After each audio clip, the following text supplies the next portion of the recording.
যাচ্ছে যেভাবে পেহেলগাঁয়ে যেভাবে আপনার জঙ্গি হামলা হয়েছিল এবং 26 জন ভারতীয় নাগরিক মারা গেছে, এবং আমাদের পশ্চিমবঙ্গের জওয়ান থেকে পাকিস্তানে আটক হয়েছিল, সেখানে মাননীয় মুখ্যমন্ত্রী দেশে ফিরিয়ে আনার জন্য তাদেরকে আর্জি জানিয়েছেন, এবং প্রধানমন্ত্রী নরেন্দ্র মোদী সিঁদুর অপারেশন করে যেভাবে দু মহিলাকে দিয়ে বোম ব্লাস্ট করিয়ে পাকিস্তানের এক একটা ঘাঁটি গুঁড়ো করে দিয়েছিল, সেখানে দেখা যাচ্ছে দাঁড়িয়ে বিজেপির মন্ত্রীকে বলতে শোনা যাচ্ছে সন্ত্রাসবাদী বোন হিসেবে আখ্যা দিচ্ছে। কি বলবেন আজকে কোন দিকে যাচ্ছে পশ্চিমবঙ্গ? না, এটা পশ্চিমবঙ্গের ব্যাপার নয়। ব্যাপারটা হচ্ছে যে যিনি বিএসএফ জওয়ান, ভারতীয় জওয়ান যিনি আছেন বা ভারতবর্ষের যে কোনো জওয়ান, যদি পাকিস্তান কাউকে যদি বা বাংলাদেশ বা প্রতিবেশী দেশ চীন হোক যদি তাকে আটকে রাখে, সেটা ফ্ল্যাগ মিটিংয়ের মাধ্যমে তাকে ফিরিয়ে আনা যায়।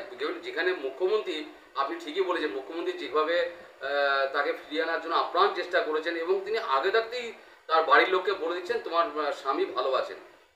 এটা হচ্ছে একটা কালচার। কিছু মানুষ থাকে যাদের একটা নিজস্ব সত্তা বলে কোনো কিছু নেই। একজন মধ্যপ্রদেশের মন্ত্রী, যিনি একজন মধ্যপ্রদেশের একটা রাজ্যের বিশিষ্ট ব্যক্তি, মন্ত্রী মানে বিশিষ্ট ব্যক্তি, শিক্ষামন্ত্রী হিসাবে যদি তিনি এই ধরনের ভাষা বলেন যে দুজন মহিলা যারা সুফিয়ান কুরেশি, যাকে বোন বলে জঙ্গিদের বোন বলে আখ্যা দিচ্ছে, অর্থাৎ তোমরা মুসলমানরা হিন্দুদের সিঁদুর দেখে তোমরা মেরেছো, আমরা তোমাদের মুসলমানদের তোমার মুসলমান দিয়েই তোমাদেরকে আমরা ধ্বংস করেছি।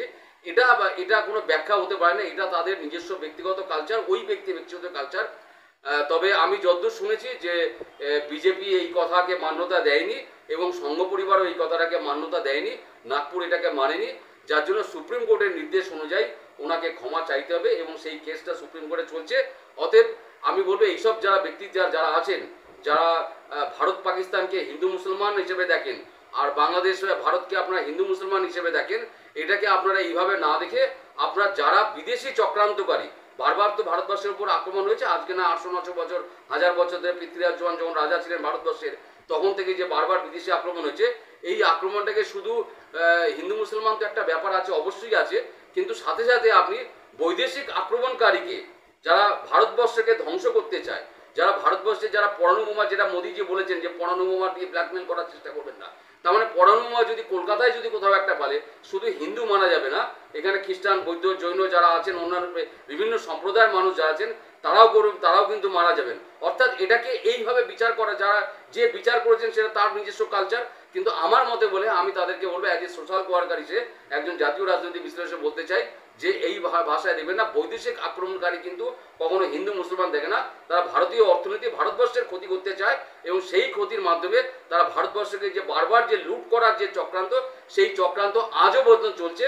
তবে আমি বলবো দেশকে আরও শক্তিশালী হতে হবে। কারুর ব্যাখ্যায়, কারুর উপদেশে, কারুর সিদ্ধান্তে আমি সংঘর্ষ বিরতি বা যুদ্ধবিরতি আমি যে করলাম, এটা আমার মনে ঠিক নেই। মোদীজি যে কথা বলেছিলেন, मिट्टी में मिलाने का समय आ गया, तो मिट्टी में मिलाने का समय जब आ गया, जब उन्होंने बता दिया, तो उनको इस समय में वही करना चाहिए था जो बार बार जो आक्रमण हो रहा है, बार बार भारत के ऊपर आक्रमण बंद हो যেত, সেটা হলো না। এটাও আমার ভারতবর্ষে 140 কোটি মানুষের যে দুঃখ, তার মধ্যে এটাও আমার এক দুঃখ। তবে রাজনৈতিক নেতাদের বলবো, বৈদেশিক আক্রমণকারী কখনো কিন্তু হিন্দু হিসেবে দেখে না। কোথাও যদি বোমা, কোথাও যদি ক্ষেপণাস্ত্র, কোথাও যে তারা যে ওই যে ড্রোন যে আক্রমণ করেছিল, সেই ড্রোনগুলো কিন্তু শুধু হিন্দুদের বাড়িতে পড়তো না, হিন্দু, মুসলমান, খ্রিস্টান, বৌদ্ধের জন্য সমস্ত সম্প্রদায়ের মানুষের পড়তো। অর্থাৎ এইভাবে তার একজন সৈন্যকে, একজন সেনাবাহিনীর যে পদাধিকারী কমান্ডার, তাকে বোন বলে আর ভারতীয় শুধু তাকে ছোট করে, সমগ্র ভারতবর্ষের সেনা প্রধান, স্থল বিভাগ, জল বিভাগ এবং নৌ বিভাগ, প্রত্যেককে উনি অপমান করেছেন। এবার একটু অন্য প্রশ্নে যাচ্ছি, যেখানে আমাদের পশ্চিমবঙ্গের কালচার কোন দিকে যাচ্ছে। আপনাকে একটা প্রশ্ন আছে আমার, যে যখন রাষ্ট্রপতি দ্রৌপদী মুর্মুকে যখন অখিলগিরি যখন কুকথায় আক্রমণ করেছিল, দলের রোষের মুখে পড়তে হয়েছে এবং তাকে শাস্তি পেতে হয়েছে, তো আপনারা কি মনে করছেন বর্তমান রাজনীতির প্রেক্ষাপটে দাঁড়িয়ে মাননীয় মুখ্যমন্ত্রীকে যেভাবে কদর্য ভাষায় বিরোধী দলনেতা থেকে আরম্ভ করে সবাই মিলে কদর্য ভাষায় আক্রমণ করছে, আপনারা কি চোখে দেখছেন? এইটা কি আমাদের পশ্চিমবঙ্গের কালচার হওয়া উচিত, না, আমি এই বিষয়ে আমি একটা কথা বলি। আমি বারবার একই কথা বলতে চাই না। অল ন্যাশনাল চ্যানেলে হোক, বাংলায় একটা দুটো মাঝে মাঝে যখন আমি লাইভে বসি, খুব কম, এবং যারা ফেসবুক ইউটিউব চ্যানেলে যত আসাম আছে, অ্যাজ এ একজন ভারতবর্ষের সমাজকর্মী হিসেবে, ভারতীয় নাগরিক হিসেবে আমি বারবার বলতে চাই, আমি বিজেপির, বিশেষ করে বিজেপি আর সিপিএমের কিছু মুখপাত্র, বা যারা মুখপাত্র নয়, সিপিএম নেতা হিসেবে যারা টিভিতে বসেন বা বিভিন্ন সময় বিভিন্ন অনুষ্ঠানের মাধ্যমে, মিছিলের মাধ্যমে বা সবার মাধ্যমে যে ব্যক্তি আক্রমণগুলো করেন, আমি কিন্তু কখনো দেখবেন না, আমার কাছে যত সাংবাদিক এসেছেন আজ পর্যন্ত আমার এই 30-35 বছর লাইফে, আমি কিন্তু কখনো কাউকে ব্যক্তি আক্রমণ করি না। আর মমতা ব্যানার্জি, প্রথম কথা হচ্ছে, সারা ভারতবর্ষে এখন যদিও দিল্লিতে একজন মহিলা মুখ্যমন্ত্রী এসেছেন, কিছুদিন আগের মধ্যে সারা ভারতবর্ষের মধ্যে কিন্তু একজনই মহিলা মুখ্যমন্ত্রী ছিলেন। ওনার যে 84টা প্রকল্প চলছে, সেই 84টা প্রকল্পের মাধ্যমে বিশেষ করে কয়েকটার নাম না উচ্চারণ করলে নয়, লক্ষ্মী ভাণ্ডার থেকে শুরু করে, কৃষক বন্ধু থেকে শুরু করে, রূপশ্রী থেকে শুরু করে, স্টুডেন্ট ক্রেডিট কার্ড থেকে শুরু করে, এইভাবে আপনি সারা বাংলায়, আপনি কুচবিহার থেকে সাগর পর্যন্ত, নামখানা থেকে কাকদ্বীপ পর্যন্ত, পাথর প্রতিমা থেকে আপনি পুরুলিয়া, বাঁকুড়া থেকে ঝাড়গ্রাম থেকে আপনি যেখানে যাবেন, যেভাবে ঢালাই রাস্তা, জলের রাস্তা যেভাবে হচ্ছে, আর যে ভদ্রমহিলা সারা ভারতবর্ষে, যাকে বারবার সারা ভারতবর্ষে হিন্দু বিরোধী তকমা দেওয়ার চেষ্টা করেন, তিনি সারা বাংলায় 10.5 কোটি মানুষের কাছে যে যত বড় বড় মন্দির আছে, স্কাই ওয়াক থেকে, স্কাই ওভার থেকে শুরু করে, মন্দিরগুলো সংস্কার থেকে শুরু করে, যিনি এত সেবামূলক কাজ করেছেন, তাকে এইভাবে যে ব্যক্তি আক্রমণ করা হয়, কখনো আমি সেই ভাষাগুলো বলতে চাই না। এখানকার বিরোধী দলনেতা যেমন কদিন আগে মমতা ব্যানার্জিকে তো ব্যক্তি আক্রমণ করেন, বেগম বলেন, কি বলেন, কি বলেন আমি জানি না, এটা ওনার রুচি। আর একটা কথা, যেটা কদিন আগে যেটা বলেছেন, আমি বারবার ন্যাশনাল চ্যানেলে বলছে 2026 বিধানসভা নির্বাচনে কোনো মুসলিম ক্যান্ডিডেট যদি বিধানসভায় জিতে আসে, তাদেরকে বিধানসভা থেকে তুলে নিয়ে এসে বাইরে ফেলে দেবো।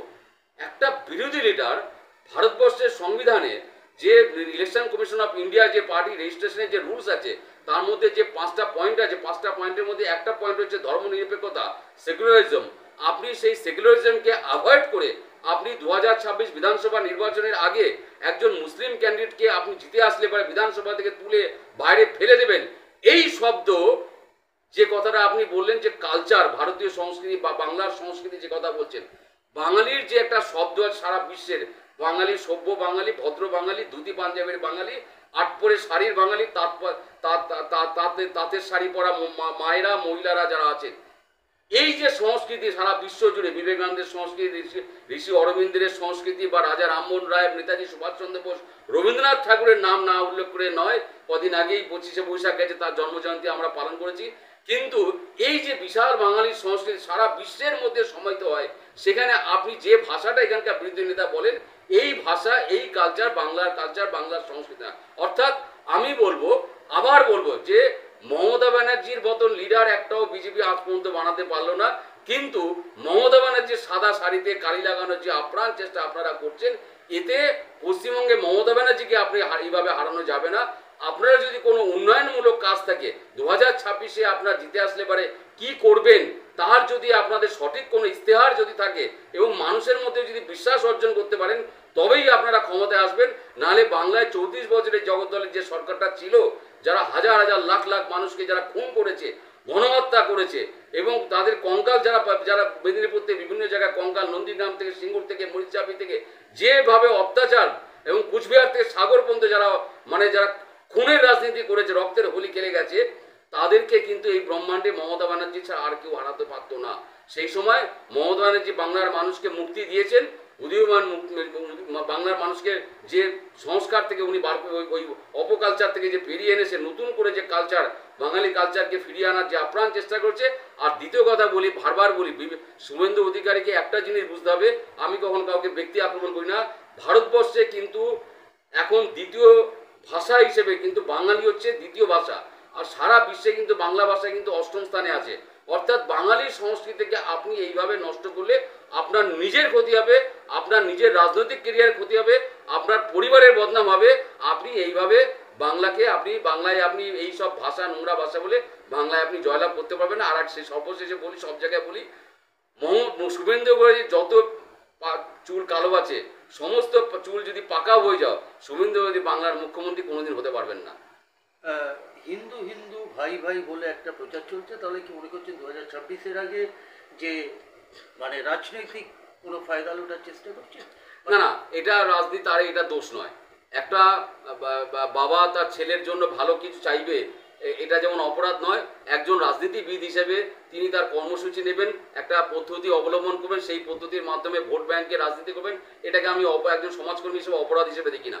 কিন্তু উনি, আমি যে কথা একটু আগে আপনাদের বললাম, উনি বোঝার চেষ্টা করছেন না বাংলার কালচারটা কি, রবীন্দ্রনাথের কালচারটা কি, রবীন্দ্রনাথ কি চেয়েছিলেন, বিবেকানন্দ কি চেয়েছিলেন, ঋষি অরবিন্দ কি, রাজা রামমোহন রায়, ঈশ্বরচন্দ্র বিদ্যাসাগর কি চেয়েছিলেন, রামকৃষ্ণ পরমহংসদেব কি চেয়েছিলেন, বিবেকানন্দ কি চেয়েছিলেন। এই যে কালচার, এবং মহাভারতের আগে থাকতে যে গঙ্গার এপারের যে কালচার, এই কালচারটা উনি বোঝার চেষ্টা করছেন না। কারণ বাঙালি সংস্কৃতি, বাঙালি কৃষ্টি কালচারে আপনি যদি হিন্দু হিন্দু করে ভাবছেন যে 70% হিন্দু একত্রিত করে আমি মমতা ব্যানার্জিকে হারাবো, এই কালচারে এখানে এটা হবে না। কারণ এখানকার মানুষ এখনো পর্যন্ত সেই কালচারে বিশ্বাস করে না।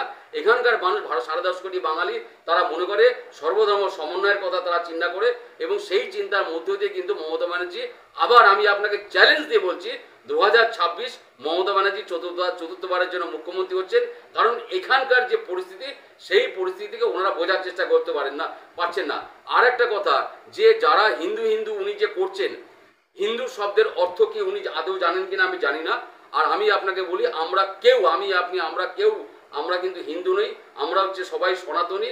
সনাতনীদের যে সনাতনীর যে ভাষা, এবং আমাদের যে বেদে লেখা যে ব্রাহ্মণ, ক্ষত্রিয়, বৈশ্য, শূদ্র, তার মানে শূদ্র মানে ছোট, বৈশ্য মানে ছোট বা নিচু জাত, এরকম কোনো ব্যাপার নেই। কিছু মানুষ এটাকে করেছিল, কিন্তু যিনি শূদ্র, আমি একটা ছোট্ট করে বলি, যিনি শূদ্র হন, তিনি কিন্তু কামার থেকে, কুমোর থেকে, মাটির থেকে, লোহার থেকে শুরু করে, চাষবাস থেকে শুরু করে, ওনার চিন্তা ভাবনা কিন্তু অনেক বড়, যেখান থেকে আমাদের সকলকে কিন্তু আমরা খেয়ে পড়ে ঘর সংসার করে বাড়ি করে থাকি।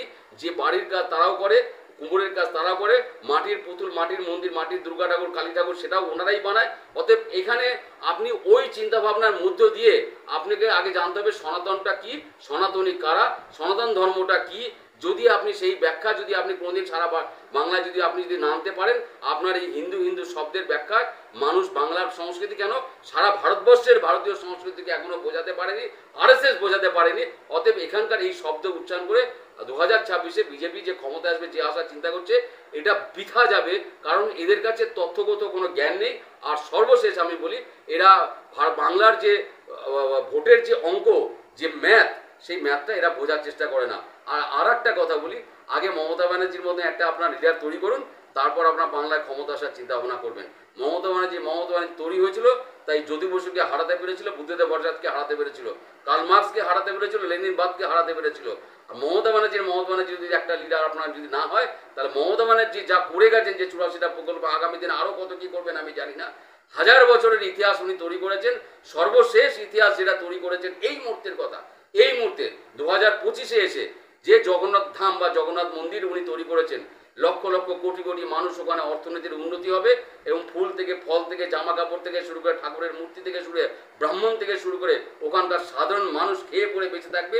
এই যে বিরাট অর্থনীতির একটা যে চিন্তা ভাবনা, এটা মমতা ব্যানার্জির মাথাতেই থাকতে পারে। আর দ্বিতীয় কোনো বৃত্তে এখনো মধ্যে এইখানে নেই যিনি মমতা ব্যানার্জিকে হারাবেন। আচ্ছা দাদা, আমার একটা প্রশ্ন, পশ্চিম বাঙালি হিন্দুরা ধীরে ধীরে কম হয়ে যাচ্ছে আর লুপ্ত হয়ে যাচ্ছে, এর কারণটা কি বলবেন? এখন আমি রাজনীতির ভাষায় বলি, 10.5 কোটি মানুষের মধ্যে এখনো 7.5 কোটি পশ্চিমবঙ্গে হিন্দু আছে।